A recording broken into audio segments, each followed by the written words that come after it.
Olá, bem-vindos a mais um vídeo no canal Professor Carlos Alexandre Costa, e você terá uma aula agora acerca de um paralelo entre um texto ugarítico e um salmo da Bíblia hebraica. Nós estaremos estudando o Salmo 82 e ver as tradições que permanecem nele, tradições estas oriundas dos cananeus, oriunda da literatura ugarítica. Estamos realizando uma série de vídeos falando acerca dos achados arqueológicos de Ugarit, sua história. Estamos deixando claro a antiguidade dos textos ugaríticos em face aos textos da Bíblia hebraica, ou seja, os textos ugaríticos são mais antigos que os textos da Bíblia hebraica. Então, veremos a tradição cananeia, a tradição literária cananeia, de maneira clara na Bíblia hebraica. Vamos ao estudo. As tradições de Ugarit no Salmo 82, os deuses que morrem. Salmo 82, versículos 1 ao 8. Deus, que no hebraico está Elohim, está na congregação dos poderosos, julga no meio dos deuses. Até quando julgareis injustamente e aceitareis as pessoas dos ímpios? Fazei justiça ao pobre e ao órfão. Justificai o aflito e o necessitado. Livrai o pobre e o necessitado.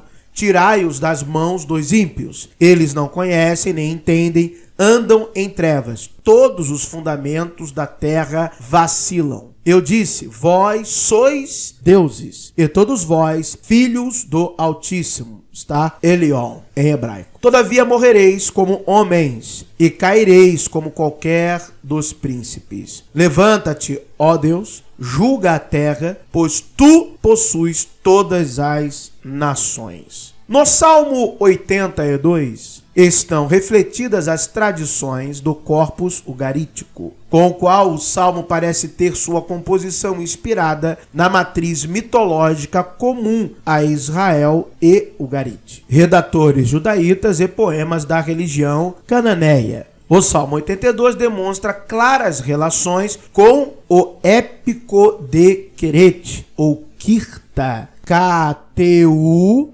1:14 a 16. E assim, filho do rei Queret, lamenta a morte iminente de seu pai e questiona sua condição divina. Vamos lá, vamos à leitura. KTU 1:17 a 23. Como se pode dizer que Queret é filho de El? El é o chefe do panteão de deuses cananeus, a descendência do clemente e santo. Deuses podem morrer? Pode a descendência do gracioso não viver? Em KTU 1:16, 1:17 a 23, é traçado um nítido contraste entre a suposta divindade de Queret e a possibilidade de sua mortalidade. O mesmo contraste é expresso no Salmo 82, versículos 6 e 7, onde a justa posição da expressão hebraica fornece um forte contraste conceitual destinado a enfatizar o inesperado. Mais tarde, Iacib acusa seu pai de improbidades, exigindo o trono. Vamos ler aqui a referência dos textos ugaríticos. KTU 1:16, 6, 45 ao 53. Você não julga o caso da viúva. Você não toma uma decisão em relação aos oprimidos. Você não expulsa aqueles que atacam os pobres. Diante de ti, não alimentas o órfão. Atrás de ti, a viúva. A doença tornou-se, por assim dizer, sua companheira de cama. A doença é sua companheira constante na cama. Então desça de sua realeza. Eu vou reinar. Do seu domínio, eu serei entronizado. Então você já vê aqui claramente, antes de eu continuar a leitura, que os paralelos são óbvios e claros. Você vê o Salmo 82 sendo composto de maneira inspirativa através destas ideias que já existiam na literatura ugarítica. Inclusive, todas estas ideias estão no mesmo corpus redacional, que é KTU 1:16. Então está na coluna 1, está na coluna 6. Então todos estes enredos, ou todo este enredo que está traçado no Salmo 82, você vê em KTU 1:16. Ficou claro? Toda essa questão. Nós vamos ver como que depois o Salmo 82, o que ele de fato quer dizer. Eu vou falar no final para vocês. Vamos continuar a leitura. As acusações são diretas e não retóricas. Eliacibe exige que o trono seja desocupado para que ele possa governar. Que as acusações vêm de um subordinado é explícito. Apesar dessas ligações com a literatura sírio-palestina da Idade do Bronze Final, o Salmo 82 não foi escrito em Ugarite, da Idade do Bronze Final. As diferenças entre as tradições não são insignificantes, pois o Salmo 82 tem sua redação em um contexto histórico, político e social distinto da época em que os textos ugaríticos foram compostos. O que isto, então, significa? Os paralelos são importantes. Entretanto, os contextos são diferentes. A tradição da redação da Bíblia hebraica, na melhor hipótese formulada atualmente, seria datada do século VII, antes da Era Comum, antes de Cristo. O contexto da redação monárquica e sacerdotal.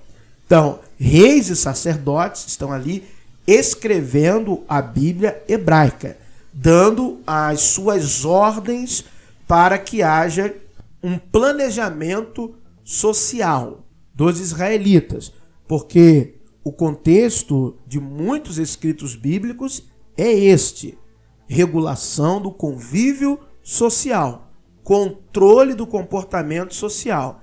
Não tem outro objetivo senão este em diversos textos do Antigo Testamento. A questão em Ugarite, a questão da cultura e da época em que ele foi escrito, traz à luz um poema, a reflexão, o ensinamento literário.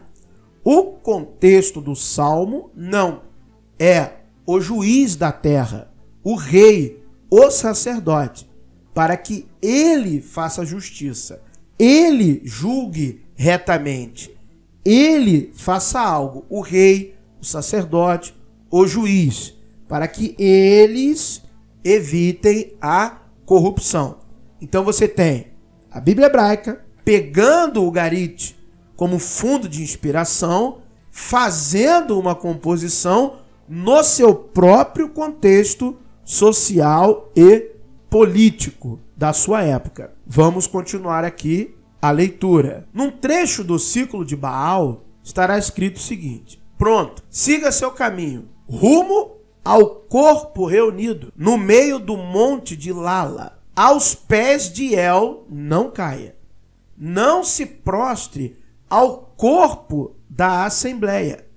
Orgulhosamente em pé, diga seu discurso. E diga ao touro, meu pai El. Declare ao corpo da assembleia. Mensagem de Ian, seu senhor, de seu mestre, juiz Nahar. Então olha só, como que é interessante. O que? Havia uma assembleia de deuses em Ugarite. Assim como vemos aqui esta chamada congregação dos poderosos. As traduções fazem cada malabarismo, cada eufemismo, que é curioso da gente ver. Contextualiza corretamente, né? É a congregação dos deuses, a congregação dos divinos, a congregação do panteão de deuses cananeus. Então, essa ideia ainda estava na mente do escriba quando faz a composição deste salmo. Você pode imaginar, né, que este salmo está fazendo um clamor direto a Deus. Só que não. O rei era um Elohim. Essa é uma tradição do Egito. O rei era divino, o rei era o representante direto de Deus na terra. Era assim na Mesopotâmia, era assim no Egito, era assim em Ugarite. Quem era Quirete? Não era um filho de El? El era o Deus Supremo. Exatamente isso. Quirete, do épico de Quirete, texto ugarítico. Então isso é muito fácil de se perceber. Se você pegar ainda o Salmo 2 e o Salmo 110, você verá isso claramente. O rei era um filho de Deus, da divindade. Todo rei tinha o seu patrono, então ele também tinha esse status de divinação. Vamos lá. Em contraste com KTU 1, 16, 6, 45 a 53, onde El é aquele que preside as Assembleias Divinas em Ugarite, o papel da autoridade presidente no Salmo 82 é indetectável, porque está Elohim. Então Elohim é a própria Assembleia, são deuses. E o status de subordinado de Yahweh, na tradição da redação deste salmo, não é apresentado. Então qual é o papel de Yahweh nessa congregação? Pela mentalidade alente protestante, você vai dizer, não, é o verdadeiro Deus. Só que se você for fazer uma exegese, sem um viés ideológico religioso, ele é um entre vários outros deuses. E pode até estar sendo cobrado, se você pegar da literatura, sem aplicar ela no seu contexto social. O contexto social, eu já falei qual é. Eram as autoridades que estavam sendo cobradas ali. Na época do exílio, Yud-He-Vav-He já havia sido amalgamado com El/Elion.